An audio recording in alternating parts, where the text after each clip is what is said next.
though. I think Eaton's looking all right on that, but the water quality issue is still a concern. And I'm not saying I'm an expert on any of this. I am an expert, though, on cover-ups, because I was in the General Assembly.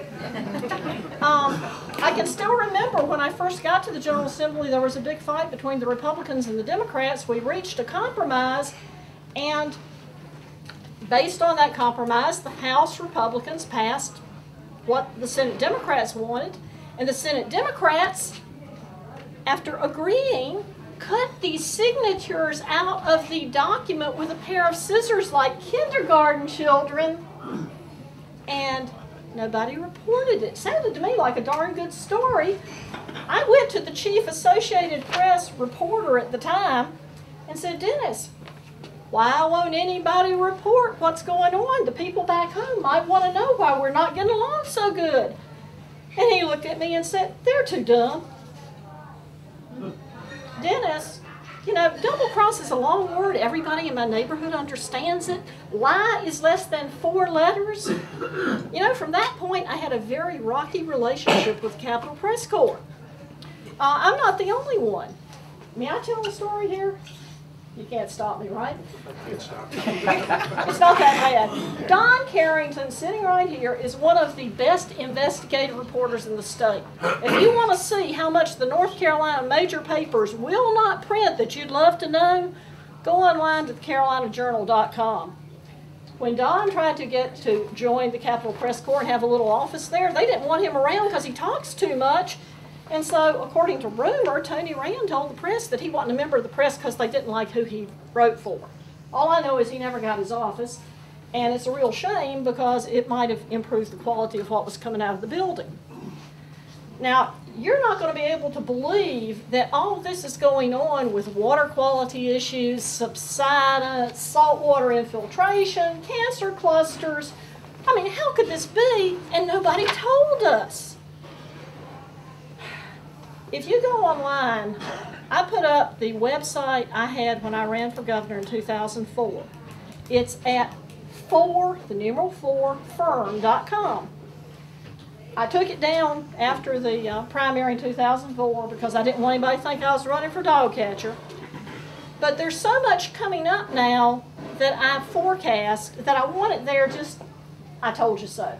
For example, I told you so in 2001 that Jim Black was going to be a running disaster, and the major paper said he was a great guy until the feds proved otherwise, but I have it in writing in 2001. I told you in 2001, or tried to, that putting state funds in hedge funds was one of the dumbest things I'd ever heard of because it's an invitation to steal. Warned against it. Find out about it now. Warned against this, that, the other. Don't have time to go through the list of what the Charlotte Observer and the Raleigh News and Observer and the other major papers would not report. It wasn't they didn't know it, they just wouldn't report it. And here's the classic, and you can find it at 4fern.com. I proved beyond a shadow of a doubt, 1, our former Attorney General misquoted the Constitution to justify a veto. It's pretty bad when a lawyer can't even get the Constitution right. 2, that the state of North Carolina was basically falsifying test results, that they were lying like a rug, because 3, they had quit teaching little things like spelling and grammar and so forth when they were teaching writing because good grammar was cultural imperialism. And therefore, well, if they're not teaching it, you shouldn't test it. So the 4th grade writing test didn't include any of the mechanics of writing, and DPI was monitoring the fact that the 10th grade writing scores were going down, down, down, down, down, but every year the press accounts were writing scores are up. It was a great press conference. The room was about as full as this one. Smaller room, not as many people.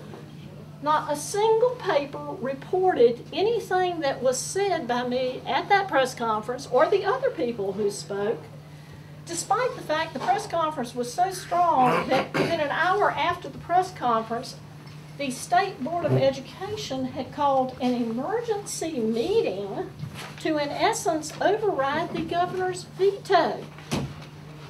They ended up doing what I tried to get them to do for 2 years, and what the establishment did not want done, that wasn't a story.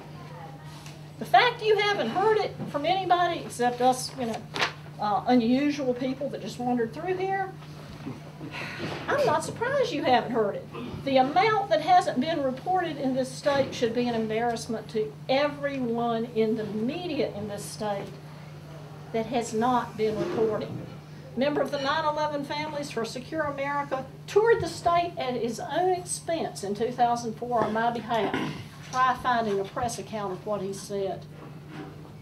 You don't know because there's money in you not knowing. And I'm not asking you to believe me, but for crying out loud, check it out. The next guy speaking, I can't tell you a whole lot about water. He can. 2 master's degrees, biology, environmental sciences, I believe it is. He's the only member of this gang that I ever laid eyes on before.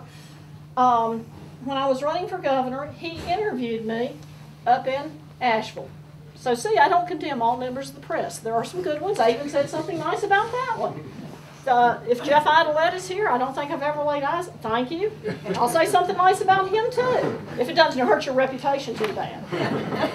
Careful, careful. But the major papers in this state are almost like the enforcement arm of the mob. If you were not going to support Jim Black, Mark Passnight, their friends, they'd do everything they could to get you out of there, which is why you don't know what's going on in Raleigh. Thanks for letting me be here. I'll be around. We've got all sorts of show and tell. This is a Google Earth picture of the erosion down at the coast. It's referenced in my article because it showed the trees dying. And you need to ask yourself, if the trees are dying and the peat moss is dying, what's it doing to the people?